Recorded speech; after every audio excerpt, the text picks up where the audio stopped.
The INFP and the ISFP personality types, despite sharing the same dominant function of introverted feeling, these two types are in fact radically different from one another, and in this video I'm going to be exploring the means by which we can tell the difference between the two.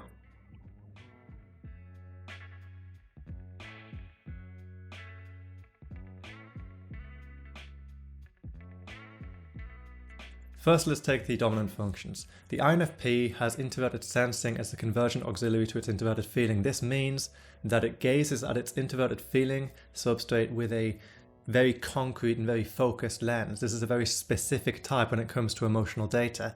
It can lock on to specific emotional aspects and deduce what is what and how to tell the difference between that and the other one. Introverted sensing allows the INFP to hone in on specific components within the limbic mind, to be able to tell one emotion apart from the other one. Not only that though, but focus on what specific emotion the type wants to deal with at any one time. This gives the type an incredible amount of precise, surgical control when it comes to emotions. The type can hide an emotion, it can express an emotion, it can feel an emotion and then decide to backburner it for later. As far as I'm aware, the INFP is the only type with this amount of precise emotional mastery. They can literally feel an emotion and then decide whether or not it is the appropriate time to deal with that emotion. It's actually quite inspiring in many ways, and it also freaks me out. But the INFP has this very precise scope looking internally towards its emotional substrate. Therefore, the type is very much in touch with how it's feeling in a very concrete manner. It also has a past tense predisposition. Introverted sensing is connected intrinsically to concrete experiences. The most concrete experiences within the mind are memories. Specific memories, memories which have been undiluted, have been unaltered. Therefore, the INFP is strongly connected to memories with emotional significance. The type is connected to emotions that have memories associated with them. Therefore, the type has an excellent emotional memory. The type often forms very deep connections to both internal and objective values that have a kind of emotional significance. They'll often be attached to places they were when they were younger. They'll be attached to specific memories and things that remind them of those memories. And this past tense predisposition has a profound effect upon the way in which INFPs form relationships. They are generally hesitant to form new connections while simultaneously consecrating relationships that have already had a long duration, that have already went on for a long amount of time, or even relationships which are relatively new that the INFP has decided will last the rest of their life. This isn't because of a future tense predisposition, but rather because the INFP seeks to make everything endure. They have a past tense predisposition, and therefore they seek to reconcile the past with the present. They seek to bring the past in line with the present to ensure that it lasts a lifetime. This is a type who forms lifelong bonds with people, not because they project everything into the future in an emotional sense, but rather because they seek to reconcile the past with the present. Furthermore, the INFP seeks to make memories, sensations, and emotional experiences as tangible as possible because that's the nature of introverted sensing. Therefore, the type invests heavily in any kind of relationship. They invest heavily into preserving relationships because they seek to make everything tangible. They seek to make a sensation, they seek to make an emotion real. If an INFP feels something, they seek to make it as real as possible. And there's no greater way of rendering something real than to make it last a lifetime in the real world. And as such, the INFP is someone who forms very deep and lifelong attachments. This is due to both the aforementioned reasons and the sheer intensity of the INFP's relational empathy. Because they focus on people with a very specific lens, a very intense and specific introverted sensing lens, they experience empathy on a very deep and profound and very specific level. If they are engaged with someone, if they're forming a bond with someone, they see the other person as an extension of themselves more than most types would naturally gravitate towards. This is because introvert sensing, again, it seeks to make emotions more tangible. Therefore, they form a connection with someone, and then very quickly they adapt to that person, and they relate to that person in a very concrete and tangible manner. And therefore, in a similar way to the INFJ, their emotions are very intense and specific, but unlike the INFJ, they have control over these emotions, and they are oftentimes very consciously aware of them. The ISFP, on the other hand, well, their introverted feeling is connected to introverted intuition, and therefore they have a much more wide and plethoric and future-oriented view of their emotional state. Therefore, this type isn't as specifically aware of their emotions as the INFP, but instead they see it in more of a kind of wood for the trees kind of manner. They see it in a holistic grand scale. They don't say, I'm feeling this specific emotion. They rather say, I am being this person at this time. I am manifesting as this kind of general term. They group emotions together into a clump. They usually assign emotions a symbolic meaning, and they seek to agglomerate all emotions within a specific kind of container. They don't see any specific emotion at any one time, but they rather see an emotional state. It's more of a cocktail when it comes to the ISFP's emotional kind of feelings. Therefore, the ISFP doesn't have that kind of surgical, precise control over their emotions. What they have instead is this ability to sort of mold their character. They are natural actors in many ways because they see their emotions as sort of this kind of evolving shape, this like kind of pattern. They don't see an emotion in terms of specific building blocks, but rather they see an emotion as kind of like a different person. It's as if they're changing identity constantly. They are constantly evolving their identity. They're constantly changing character in many, many ways. But this is also why they invest heavily into having a concrete sense of identity, because otherwise they'd probably be in this constant state of metamorphosis. But as it is, the ISFP will often look towards a kind of external construct, an archetype, something with symbolic meaning, something that they can build their identity on, and then they'll cling on to that thing, because this thing allows the ISFP to hold on, to maintain an identity that they may otherwise lose in a sea of constant evolution and change. As such, the ISFP forms very strong attachments to archetypes. They form very strong attachments to kind of fictional characters, to real life characters, to people that they look up to movements they look up to. They seek to build their character upon the archetypes handed to them by the concrete world. And as such, the effect of this is, while the ISFP's emotions are naturally quite fluid and changing, the fact that they form their identity upon an archetype gives them actually a very strong sense of character. It gives them a kind of a stability of character that an INFP may otherwise lack, for example. Because the ISFP seeks to build themselves upon a vision. They seek to propel themselves into the future, and they have this very specific vision of who they want to be. Therefore, the ISFP can actually give off this aura of self-confidence. Even though they may not feel that confident in themselves, they can actually act enormously confident because they are borrowing from a future version of themselves. As introverted intuition has a future tense orientation because of its abstract nature, and the future is by nature abstract because it has yet to be realized, the ISFP is looking towards the future constantly. They are striving towards a goal. When it comes to forming relationships, they do try to propel that relationship into the future, but they don't have the same longevity orientation as the INFP, because the ISFP is someone who's constantly evolving towards what they want to become. Anyone they are in a relationship with will generally need to evolve with them in a way which is continuously compatible with the person they want to be in the future. Therefore, in many ways, they form attachments not based on who they are now, but based on the emotional blueprint through which they live their life, based on the form of themselves they want to be. And it is quite common for an ISFP to fixate more on the future of a relationship than the INFP, while simultaneously investing less in the longevity of that relationship than the INFP does. Because while the INFP seeks to reconcile the past with the present, the ISFP seeks to reconcile the present with the future, and largely they live in a much more future-oriented and abstract emotional state than the INFP. Whereas the INFP can more actively conceal specific emotions from people, the ISFP can act like another person altogether. They can distance themselves and they can switch themselves off, essentially. In a manner similar to the INTJ, the ISFP can essentially emotionally shut down on some levels. They can decide, okay, well, this general agglomeration of emotions, I've decided to switch from that to something else. Therefore, I'm going to turn off this character and switch on the next one. Therefore, the ISFP can conceal a greater amount of emotions from people, but they do so by acting and essentially switching on a different array of emotions. Both the INFP and ISFP types are excellent actors because they have very specific control over their emotions, but the ISFP's form of acting is far more archetypal. They'll embody a specific character, they'll embody a specific concept, while the INFP will be more like surgically turning on and off various emotional switches in order to essentially adapt a very specific and refined role, which is often based upon a kind of ongoing concept, whereas the ISFP is a lot more radical in their emotional adaptations. They can often switch from one character to another. Whereas the ISFP often has a very intense and specific empathy based upon their own tangible concrete experiences, the ISFP's empathy is a lot more plethoric. They can relate to a far greater variety of things, but usually the intensity of their empathy is significantly less than that of the INFP. The The ISFP innately sees everybody as an extension of who they are, and that's also why it's difficult for an ISFP to maintain an identity in a sea of ongoing change.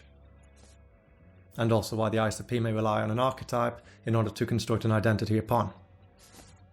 And the differing natures of their emotional lenses actually has an impact on decision making too. The INFP is a lot more confident making decisions based on their values. They're more confident making decisions based upon the people whom they see as an extension of who they are. Whereas the ISFP is a lot less confident. They'll often rely on other people to make that decision for them. They'll often appeal to authority because the ISFP doesn't have a naturally surgically precise knowledge of who they are. They don't have a very specific and very hard-coded identity in the same way as the INFP. Therefore, they're very much less certain about whether one thing will be congruent to happiness and whether one thing will be congruent to misery. They're generally uncertain about what the best choice would be and whether this choice would be more congruent with a happiness than another one.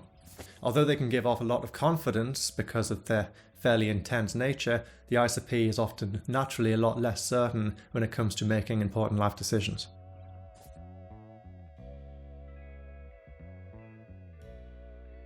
So now let's take the divergent stack. Both of these types have an oppositional extrovert thinking, and therefore it is a function they may potentially neglect, but in any case they will always have a kind of perfectionism. They'll always have a predisposition to comply with existing rule sets. The difference being, whereas the ISFP is very specific, the INFP is quite holistic. So let's examine this in depth. The INFP's extroverted thinking is connected to their extroverted intuition. Therefore, they have a plethoric lens gazing across the mechanical landscape. As such, the INFP is very much aware of the general superstructure, how everything is built on top of another one. They have an incredibly acute awareness of order. They know when something's about to fall apart. They know when something's about to go well. They are generally very much connected to the contingency of the real world. When the INFP is engaged in any kind of mechanical pursuit, they'll be taking a holistic overview of the entire thing. They can sometimes dip into a kind of acute lens, but generally they prefer the big picture and they find that more relaxing. They gravitate towards kind of plethoric artistic construction. They like to see the big picture. They like to move in sort of general larger shapes as opposed to examining down to the minute detail. They generally gravitate towards kind of systems analysis, whereby they need to have a sense of the big picture, a kind of more abstract form of art whereby they can employ moving shapes and such. And in the same way the ISFP relies on archetypes and whatnot to fuel their identity, the INFP will rely on archetypes and whatnot in order to fuel their objective ponderings, in order to fuel their objective construction. And as a result of this, though, the INFP is also a lot less certain when it comes to making mechanical decisions because they do not have a very specific and hard-coded sense of what is objectively right and what is objectively wrong. And that's such the INFP does not have a intrinsically concrete sense of what is right and what is wrong. It's more plethoric and more multifaceted. Therefore, the extroverted intuition authority of the INFP compels them to gaze at the objective landscape and see all the possibilities. There's so many possibilities for the INFP, they cannot possibly hope to pick between them. This contrasts radically with the ISFP, who is actually quite confident at making mechanical decisions. The ISFP gazes very specifically at a portion of the mechanical world. They're very often detail-oriented people. They often excel at fine art. They often excel at roles that require attention to specific detail, whereby they can apply their extroverted thinking oppositional perfectionism. Like the INFP, they will be complying with a rule set, but generally this rule set will be applied to a very specific portion of the world, and they will often feel less confident taking a more holistic perspective. And due to the detailed, concrete lens to which their extroverted thinking component is attached, the ISFP is actually quite good at making decisions. And while the ISFP, just like their INTJ counterpart, can be very confident in making mechanical decisions, they tend to stray away from positions of leadership because they do not like making decisions on behalf of another person. So as it is, in terms of transient behavioral psychology, both the INFP and ISFP have difficulty making decisions, but this has got nothing to do with extrovert thinking alone and everything to do with the combination of their total cognitive stack. The ISFP feels uncomfortable making decisions on behalf of people, while the INFP feels uncomfortable making decisions on behalf of a kind of extroverted thinking superstructure. The INFP is certain about subjective truth, while the ISFP is certain about objective truth. But, of course, this depends entirely on the confidence of the individual, and therefore just because an ISFP is more innately predisposed to being confident making decisions which are mechanical, it doesn't mean they'll have the confidence of character necessary to do so. Same goes for the INFP on behalf of people. And now that we've compared the default cognitive stacks, let's look at the attitudes.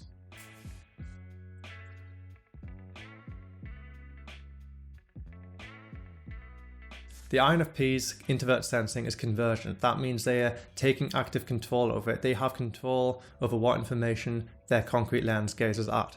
Therefore, they're trying to make new experiences. They're trying to form new connections. They have control and responsibility over what connections they're perceiving, and they have control over what kind of concrete, tangible memory with an emotional connection they're going to focus on. Kind of think of the INFP's introvert sensing as, the great eye of Sauron in Lord of the Rings. You have this very narrow scope with a really intense gaze. That's how a convergent introvert sensing lens works. The extrovert sensing of the ISFP, on the other hand, is divergent. And that applies to introvert sensing too. So both of these functions in the ISFP are things which the ISFP doesn't really have a lot of control over. There's something propelling the ISFP forward. There's something the ISFP consciously adapts their emotional state to. So while the INFP can choose what they're going to gaze at with introvert sensing and extrovert sensing, the ISFP has less control over this. And it's more of an authority function. It compels the ISFP to pay attention to the moment and to the past. It's much more playful for the INFP and much more authoritative for the ISFP. Conversely, the INFP's intuitive abstract lens, whether internal or external, is divergent, therefore it's playing an authoritative role. The INFP is compelled to assess all factors within the plethoric scope, be it internal or external. They are compelled to look at all the different possible contingencies. They generally stray away from picking any one single component, and they want to gaze at all the components at any one time. They want to take in the biggest picture they can possibly take in without ever compromising any one of the components they're observing. Intuition drives the INFP to take into account every single factor. It drives the INFP to take a more deconstructionist attitude towards philosophy, to take a more deconstructionist attitude towards any kind of objective problem solving, because they are holistic people and they seek to take in a great swath of the information presented to them. This also gives the INFP an enormously curious nature. They're very open-minded people. And while they're very critical of anything which is in conflict with the bigger picture, they can still allow multiple possibilities to exist alongside each other. As such, they generally gravitate towards any kind of mechanical exercise that allows multiple possibilities to be expressed and allows the picture to be stretched out across such a broad scope, as they don't actually have to concern themselves with details that might actually contradict the bigger picture.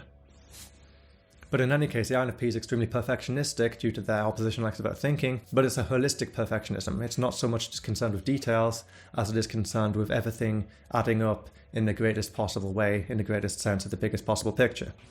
Now let's revisit the ISFP. The ISFP's conversion auxiliary is introverted intuition. Therefore, their intuition as a whole is a lens that they have conscious control over. Unlike the INFP, who feels compelled to constantly assess the big picture and constantly serve the bigger picture, the ISFP can actually pick and choose what part of the bigger picture it wants. It can pick and choose what kind of perspective it's going to have. It essentially applies a filter over the lens to choose what information it's going to filter out and what information is going to come through.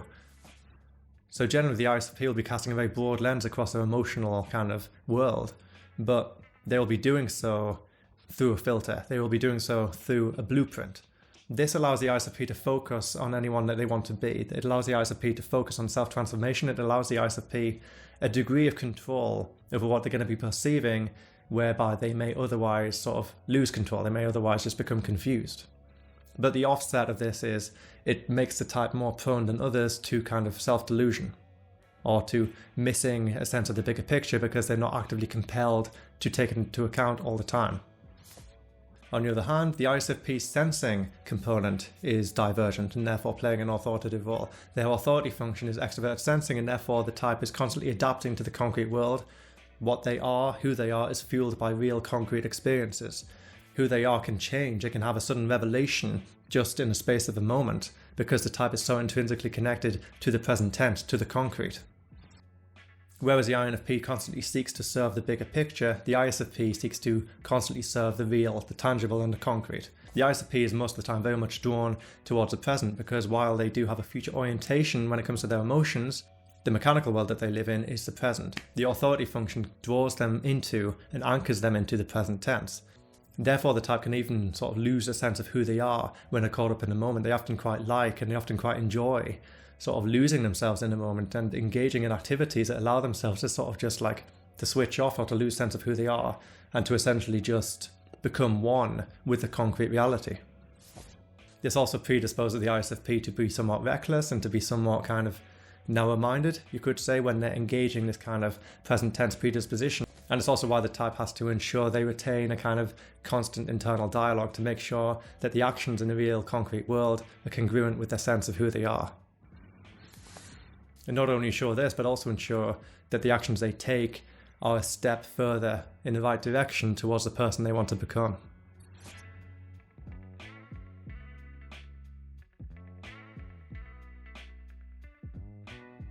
And now let's look at levels of consciousness.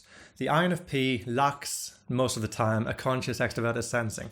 Therefore, this is a type who is often fairly detached from the concrete world and often has kinds of out-of-body experiences, or they feel like they're not really connected to tangible reality. Often the type gets caught up in this kind of loop in their emotions, or they just get caught up in the kind of abstractness of the external mechanical world, and they lose a sense of kind of who they are. They can often go hours caught up in an activity, caught up in the work that they're doing, while disconnected from their bodily functions.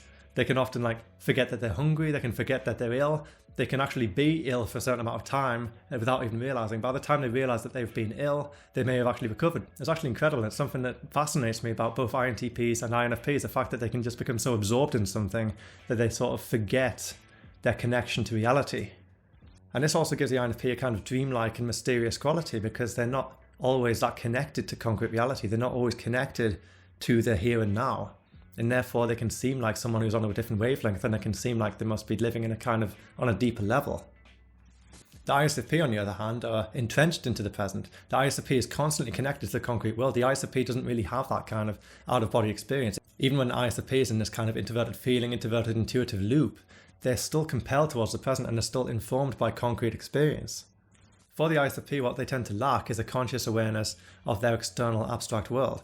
They tend to be unaware of contingencies, the kind of cause and effect of the external world. ISFP personalities are often confused when something leads to something else. Sometimes they're engaged in an activity, they're engaged in a behavior, and they get very confused when this behavior has consequences, because they're not intrinsically attached to the contingency of the outer world in the same way the INFP is.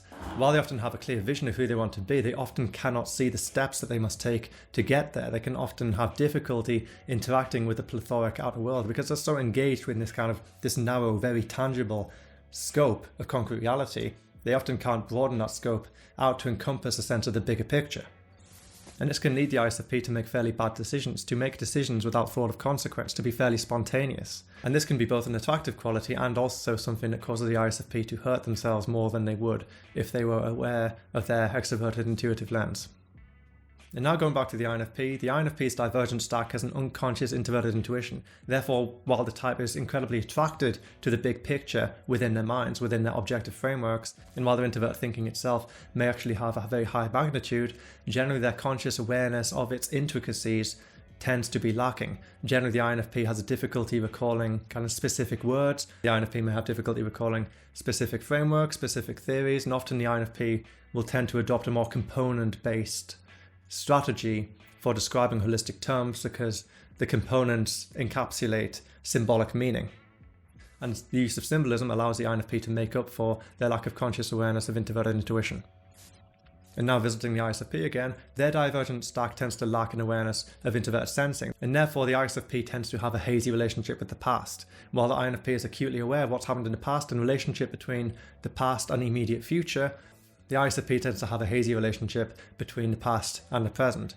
The ISFP will often struggle to fully reconcile themselves, emotionally or otherwise, with things that have happened in the past. Often the ISFP doesn't understand why things have happened in the past this way, or why tradition must be carried out. They're generally people who seek to move forward. They're very forward-moving people in many ways, or they're people who are very absorbed in the moment and the spontaneity of the moment, and confounding their lack of natural awareness of causality, the ISFP tends not to consciously reflect on how past events have led to them being in the present state that they are now.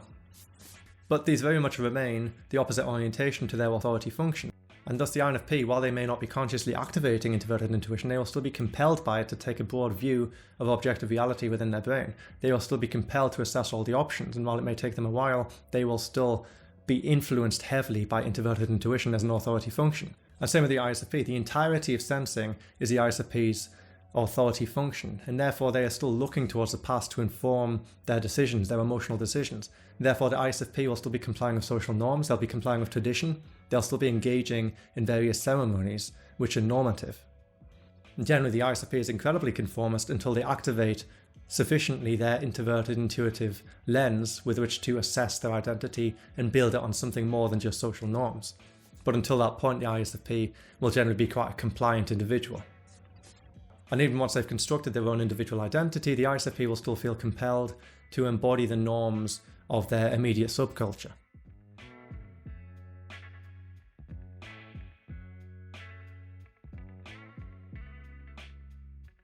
So, to recap, the INFP has a very specific view of their emotions that allows them to convergently use introverted sensing to choose and select what emotions they're going to deal with at any one time. The ISFP, on the other hand, has a more holistic overview of emotions and often kind of employs a filter in front of their introverted intuitive lens in order to inform a more archetypal identity. The ISFP will be striving towards a self-realization in the future, whereas the INFP will be seeking to reconcile the past version of themselves with the present. The INFP's intuition, whether it's introverted or extroverted, compels them to take a holistic overview of objective data and makes them fairly unwilling to make decisions on behalf of the truth, the objective truth. Generally, the INFP is less certain about the objective truth and they much prefer to explore all the different kind of, manifestations of truth, all the different angles. They like to take the big picture because their authority function compels them to do so. The ISFP, on the other hand, has a much more specific and hard-coded view of what is true and what is not. The ISFP is much more comfortable in making mechanical decisions. While the INFP is comfortable making decisions on behalf of themselves and their loved ones, oftentimes the ISFP is uncomfortable making decisions on behalf of anybody. They just want to be an individual and left alone in many ways. The ISFP is uncomfortable making decisions on behalf of another person. And while both types are excellent at following instructions and they often rely, due to the hyper-divergence of their oppositional function, on external kind of frameworks to operate within, the ISFP is much more comfortable making a decision within that framework than the INFP is. Overall, both types have equal leadership capability, but the ISFP can often be a lot more intense and they can give the impression of being more confident due to their innate acting capabilities. The INFP has a fairly unconscious extroverted sensing and therefore they often inhabit a kind of disconnect, a feeling of ostracism from the concrete reality, a feeling kind of an out-of-body experience. The reality of the INFP will often have a very dreamlike and surreal quality, whereby they feel they're kind of gazing across this landscape and they're gazing actively at themselves. They're watching themselves embark on this life journey without really feeling intrinsically a part of this vessel that they're inhabiting. The ISFP, on the other hand, is incredibly connected to concrete reality and they feel like they are very much a tangible concept. However, their intuition tends to be very unconscious and therefore they don't have a great awareness of cause and effect. They tend to be confused by how one thing is causing another one. And while the ISFP may feel very much a tangible human concept, they may feel a disconnect from the bigger picture. They may feel a disconnect from life as a whole and they may feel like they're living within this insular kind of bubble. So thank you again for watching. I hope that was enjoyable and hope that's helped you tell the difference between these two types. Be sure to share it with anyone you think may benefit from this video. I'd absolutely love to hear your own INFP, ISFP stories and what tools do you personally use when you're looking to tell the difference between these two types. Make sure to hit that like button below. It really does help the channel grow, develop and reach new audiences. And if you haven't already, hit that subscribe button down below too, because then you can stay on top of the latest content. I upload a video every single week and I will be back, same place, same time next week. Take care.